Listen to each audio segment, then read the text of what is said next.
عنوان سچائی کا انعام۔ ایک دفعہ کا ذکر ہے کہ ایک گاؤں میں احمد نامی ایک غریب لڑکا رہتا تھا۔ وہ سادہ دل، نرم مزاج اور دین سے محبت رکھنے والا بچہ تھا۔ روز صبح وہ مسجد جاتا، صفائی کرتا، پانی بھرتا اور اذان سن کر سب سے پہلے صف میں آتا۔ ایک دن گاؤں میں ایک قافلہ آیا۔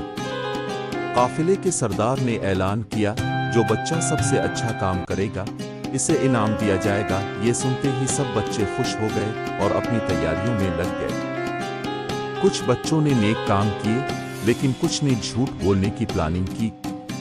ایک بچہ بولا، میں کہوں گا کہ میں نے 10 یتیموں کی مدد کی، کبھی جیت جاؤں گا۔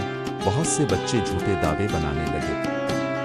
جب احمد کی باری آئی، وہ سادگی سے سردار کے سامنے آیا اور بولا، میرے پاس کچھ خاص نہیں، میں مسجد صاف کرتا ہوں اور ہمیشہ سچ بولتا ہوں، کیونکہ نبی کریم نے فرمایا سچ نجات دیتا ہے۔ سردار احمد کی سچائی سے بہت متاثر ہوا۔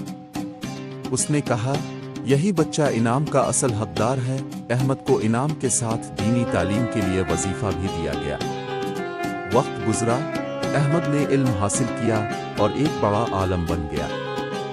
وہ لوگوں کو سچائی کا درس دیتا اور کہتا، سچ کبھی نقصان نہیں دیتا، اللہ سچوں کے ساتھ ہوتا ہے۔ سبق: سچائی انسان کو عزت، علم اور کامیابی عطا کرتی ہے۔ احمد کی زندگی اس کی روشن مثال ہے۔